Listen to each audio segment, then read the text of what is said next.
मित्रों, चौंकने वाली कोई बात नहीं है।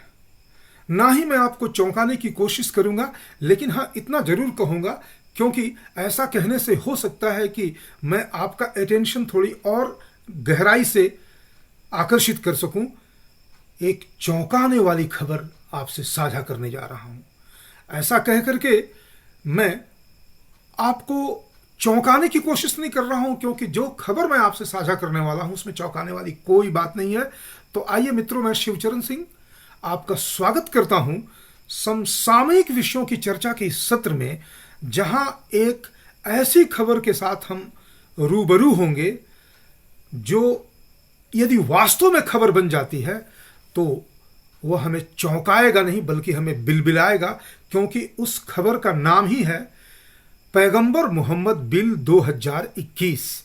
तो यह बिल जो है वह हमें बिलबिलाएगा, इस देश को बिलबिलाएगा, और कहीं ना कहीं यह 97 वर्ष बाद इतिहास की पुनरावृत्ति की कहानी भी कहेगा।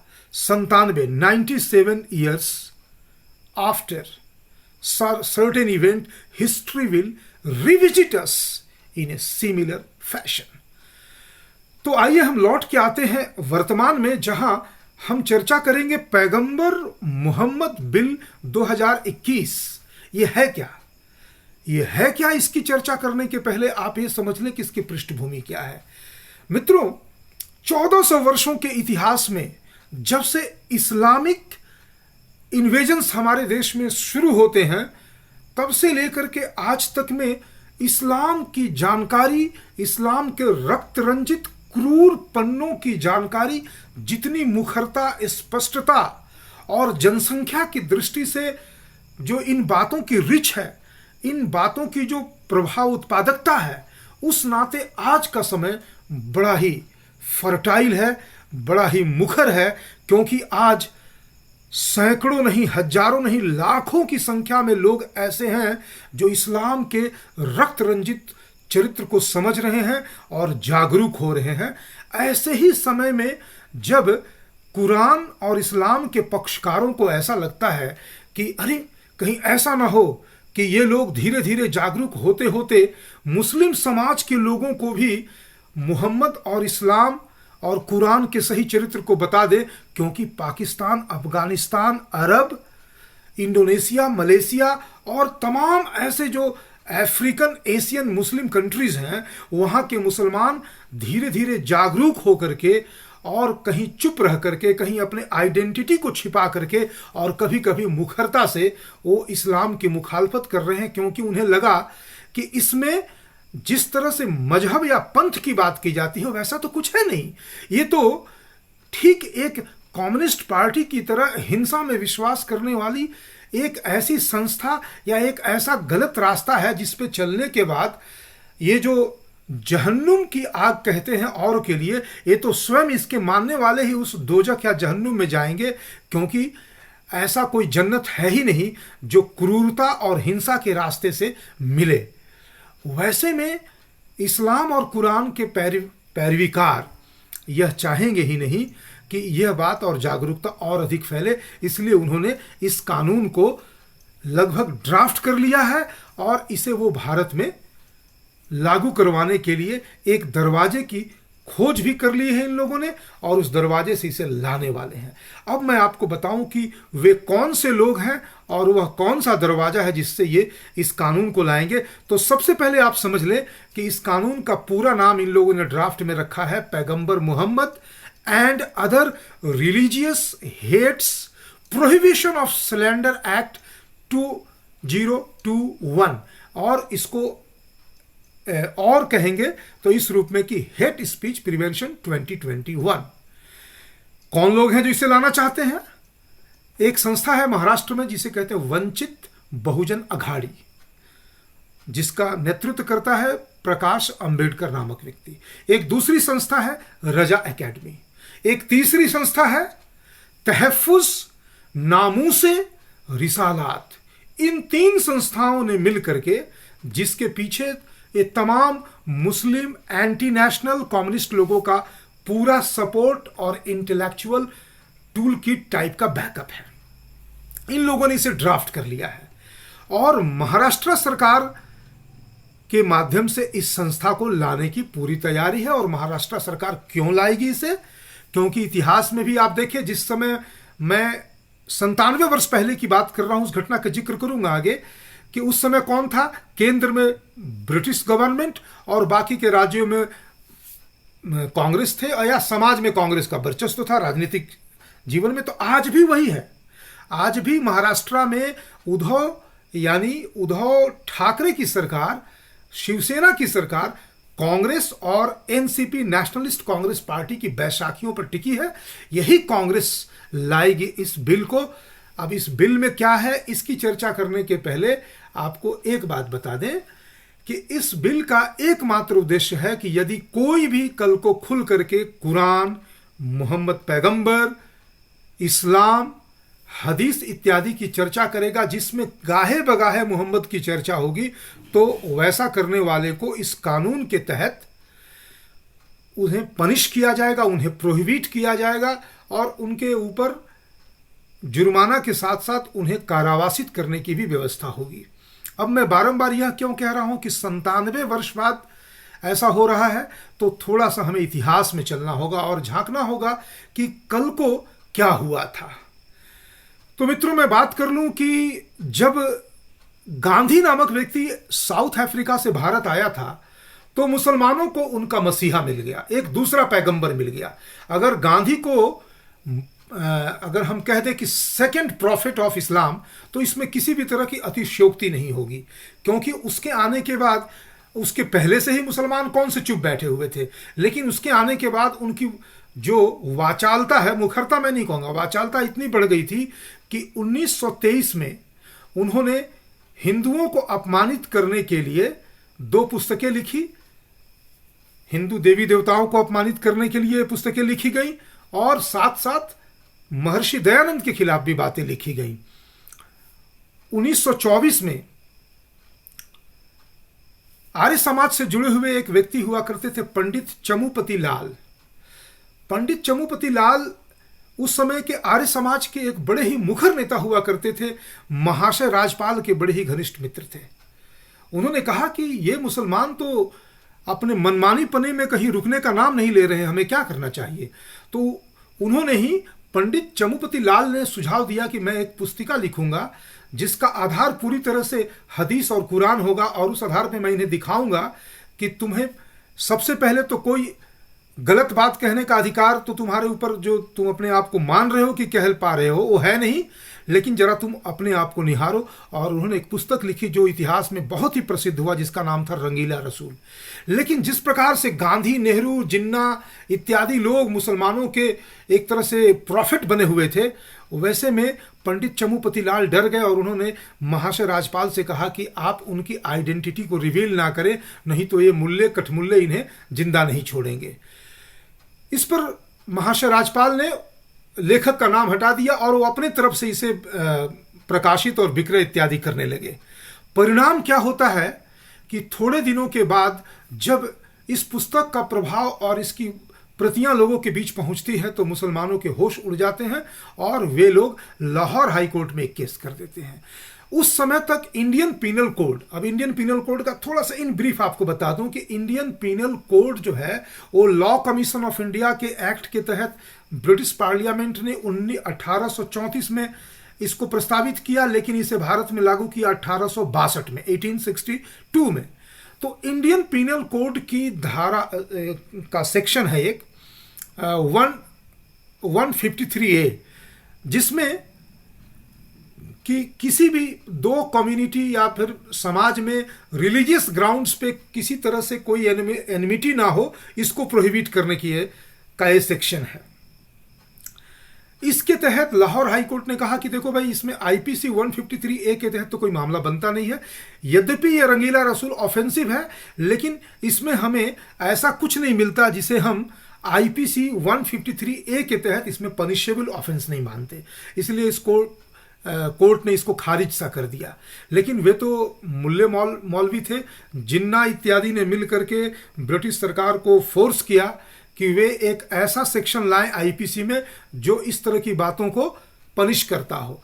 तब जाकर के एक नई बात आई जिसे हम कहते हैं सेक्शन 295A, जिसमें it relates to deliberate and malicious intention of outraging religious feelings of any section of citizens or any class of citizens।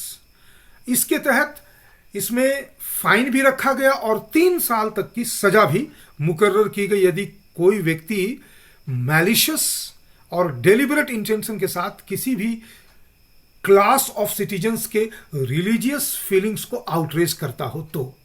और इस प्रकार से 1924 में आईपीसी में इस धारा को समावेशित किया गया। तो ये मुसलमानों ने ब्रिटिश सरकार को प्रेशराइज करके गांधी, नेहरू इत्यादि, जिन्ना इत्यादि के बल पे किया, लेकिन इसके बाद भी ये लोग माने नहीं।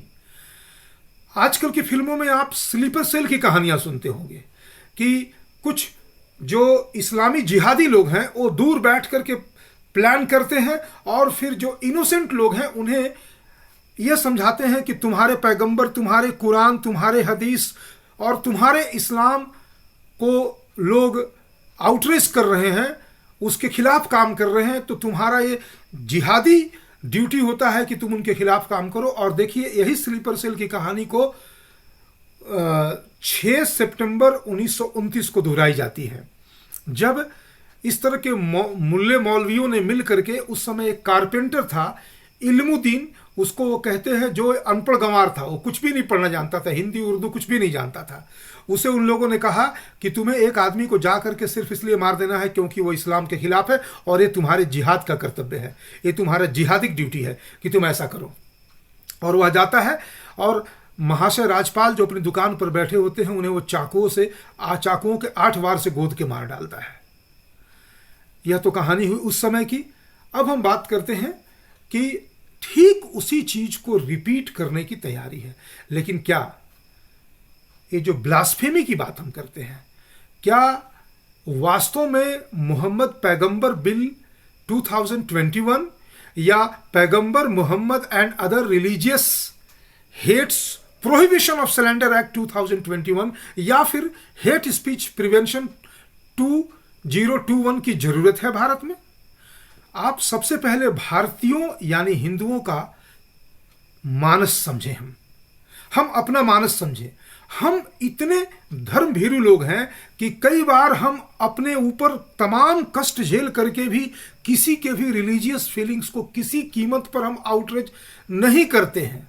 और यही कारण रहा कि 1400 वर्षों तक हमने, हमारे जो बहुत बड़ी जनसंख्या है वह इस्लाम को एक मजहब मानती। देखिए धर्म तो है नहीं, इसे अगर एक पंथ या मजहब भी कहें तो इसे मजहब मानती रही। लेकिन आज इतने लंबे समय के बाद यह जानकारी मुखरता से समाज में फैल रही है कि ना तो ये पंथ है, ना ही ये किसी तरह का मजहब है, और धर्म तो ये है ही नहीं।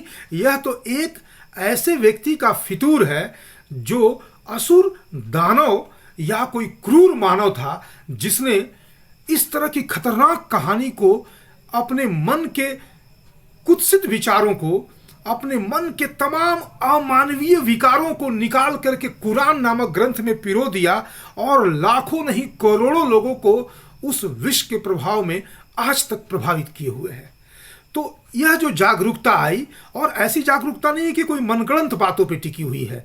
इस जागरूकता के तहत लोग इस्लाम को पहले तो धर्म मानना बंद किए, फिर उसे पंथ मानना बंद किए, और अब उसे मजहब भी नहीं मानते, क्योंकि आज हजारों नहीं लाखों की संख्या में मुसलमान स्वयं इस मजहब का त्याग करके इसे मजहब नहीं मान रहे हैं। आप कहेंगे इस आंकड़े के पीछे का तथ्य क्या है? इस आंकड़े के पीछे का तथ्य यह है कि ऐसे लोग जो मुखर होकर के अपने चेहरे को सोशल मीडिया में ला करके अपने आप को मुल्हिद कह रहे हैं, यानी कि एक्स मुस्लिम कह रहे हैं, उनकी संख्या तो है ही है। फिर उनके संपर्क में आने वाले अगर ऐसे लोगों की संख्या हजारों में है और इन हजारों के संपर्क में ऐसे सैकड़ों लोग हैं, तो फिर लाखों लोग ऐसे हैं जो आज इस्लाम नामक क्रूर राजनीतिक लूट और हिंसक परंपरा को छोड़ करके एक ऐसे दहलीज पर खड़े हैं जहां या तो वो इनडिसाइसिव है या फिर वो सनातन की परंपरा में लौटने को तैयार है या लौट चुके भी हैं कुछ लोग। ऐसे में इस तरह के लॉ को लाने की उन्हें आवश्यकता महसूस हो रही है, जिससे कि और अधिक भीड़ जो है वो बिखर ना जाए, कुरान इस्लाम भीड़ पे आधारित एक जिसे कह सकते हैं एक ऑर्डर है, एक डिजॉर्डर कह लीजिए, ऑर्डर भी मत कहिए, डिजॉर्डर कह लीजिए, और अगर हमें असुविधा ना हो तो चलिए मजहब कह लेते हैं, जो भी इसका मीनिंग होता हो। तो इस मजहब को लोग छोड़ ना दें और कहीं यह मुखरता और ना हो जाए, इस डर के विरुद्ध ये मोहम्मद पैगंबर बिल 2021 लाने की तैयारी हो रही है। और अब इसमें इतिहास की एक और कड़ी जुड़ जाती है। ठीक यही भय क्रिश्चियनिटी में था। जब उन्हें लगा कि समाज कहीं क्रिश्चियनिटी के विरुद्ध जागरूक ना हो जाए, कहीं वह यह समझने ना लगे कि क्रिश्चियनिटी एक खोखली पॉलिटिकल ऑर्डर वाली इनह्यूमन सिस्टम है, तो लोग कहीं छोड़ के ना चले जाएं। तो उन्हें प्यार से जब मानते हो तो प्यार से, और अगर जागरूकता फैलती हो तो उस जागरूकता को दबाने के लिए क्रूर हिंसा का सहारा लेना पड़ेगा। इसके तहत मित्रों 1215 में उन्होंने इंक्विजिशन नामक संस्था की स्थापना की, और इसी इंक्विजिशन ने तमाम बड़े बड़े विचारकों को जीते जी आग में जला दिया, जिनमें कुछ लोगों का नाम तो हमारे जुबान पे यूं ही रहता है, जैसे ब्रूनो, कोपरनिकस, गैलीलियो। इस संस्था का इस क्रिश्चियन संस्था थी इंक्विजिशन, उसका काम क्या था? इसे एक तरह से कह दे तो ये जुडिशियल बॉडी ऑफ क्रिश्चियनिटी, जिसका एकमात्र फंक्शन यही था कि यदि कोई व्यक्ति क्रिश्चियनिटी के खिलाफ किसी तरह से कोई उल्टी पुल्टी बातें करता हो, जिसे उन्होंने 2 शब्दों में समावेशित किया, यदि उन्हें लगता हो कि कोई व्यक्ति ब्लास्फेमी या हेरेसी करता हुआ पाया जाएगा, तो इंक्विजिशंस के इंस्पेक्टर्स हुआ करते थे, जो समाज में घूम करके इन चीज़ों का पता करते थे और उन्हें पकड़ करके लाया जाता था। उनके ऊपर आरोप सिद्ध होता था और अदालत बैठ करके यह डिसाइड करती थी कि यह व्यक्ति किस प्रकार के जुर्म का शिकार है। अगर इस व्यक्ति ने मुंह से बाइबल के खिलाफ, जीसस के खिलाफ कुछ कहा है, तो फिर वह जो इंक्विजिशन के जज होते थे उस समय के, वो डिसाइड करते थे, वो उनके मन पे डिपेंड करता था। उनका मन किया कि इसके जीभ को निकाल करके उसके अंदर से एक सड़सी आर पार कर दो और ऐसा 5 दिन तक रखो, तो वैसा किया जाता था।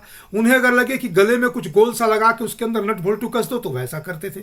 उन्हें अगर लगे कि पूरे शरीर में कीले चुभो दो, तो पूरे शरीर में वो कीले चुभो देते थे। इस प्रकार से इंक्विजिशन तमाम यातनाएं दे करके लोगों में एक ऐसा भय उत्पन्न करता था कि कोई भी बाइबल, जीसस इत्यादि के खिलाफ बोल ही नहीं पाता था। तो ये समय था इंक्विजिशन का।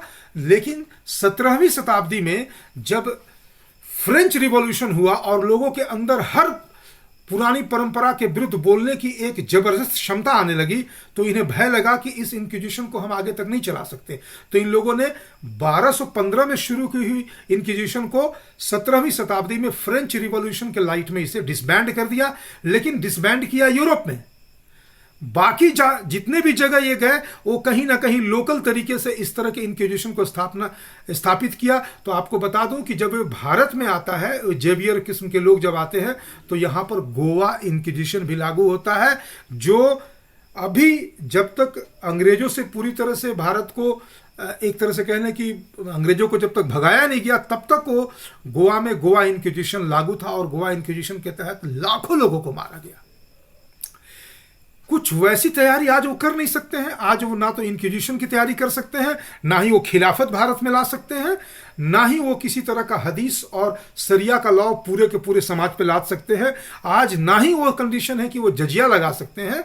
आज ना ही वो कंडीशन है कि हिंदुओं के हर व्यवहार पे वो पाबंदी लगा सकें।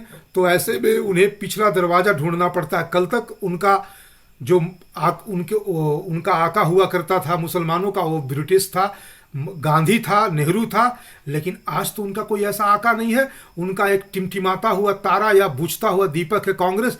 उसके सहारे वे पिछले दरवाजे से घुस करके और इस पैगंबर मोहम्मद बिल को लाना चाहते हैं। अब प्रश्न है कि क्या इतनी चर्चा होने के बाद सोशल मीडिया में, या फिर अभी तक मेन स्ट्रीम मीडिया में इसकी कोई चर्चा नहीं हो रही है, सोशल मीडिया में इसकी पूरी चर्चा है और बड़ी मुखरता से है। कुछ मेन स्ट्रीम के मीडिया, विशेष करके कुछ जो इंटरनेट के साइट्स हैं, इन बातों को बड़ी ही मुखरता से और काफ़ी डिटेल में रख रहे हैं। इसकी चर्चा तो हो रही है, जिसमें बहुत सारे रेफरेंसेस जहां से मैंने लिए हैं वो है ऑफ इंडिया का साइट। इनकी बात कर ले, इनकी बात छोड़ दे, तो बाकी किसी जगह पे इसकी चर्चा नहीं है। यहां पर फिर से मैं एक बात कह दूं कि हम भारतीय किसी भी कीमत पर किसी भी मत और परंपरा को मानने वालों का सिर्फ इस आधार पर कि उन्हें हम उनको मानसिक आघात दे, इस नाते हम कभी आलोचना नहीं करते हैं। सिर्फ इसलिए कि वे हमसे इतर हैं, इसलिए हम उनको आघात नहीं पहुंचाते। नहीं तो हम जो सनातनी लोग हैं, हमारे बीच में ही आदिवासी समुदाय के लोग हैं जो परंपरा से वनस्पति इत्यादि की पूजा पाठ करते हैं, पहाड़ों की नदियों की पूजा करते हैं। हम तो उनके खिलाफ नहीं जाते। इसलिए हम पूरी तरह से इस बात को समझते हैं कि हमें किसी का विरोध सिर्फ इस आधार पर नहीं करना है कि हमें किसी को मानसिक आघात देना है। हम तथ्यात्मक दृष्टि से समालोचना करते हैं, और अगर वो मानवता और हमारे समाज के खिलाफ है तो हम उसके विरुद्ध जाते हैं, और हमें आज उसी कारण से इसके विरुद्ध जाना पड़ेगा। धन्यवाद मित्रों।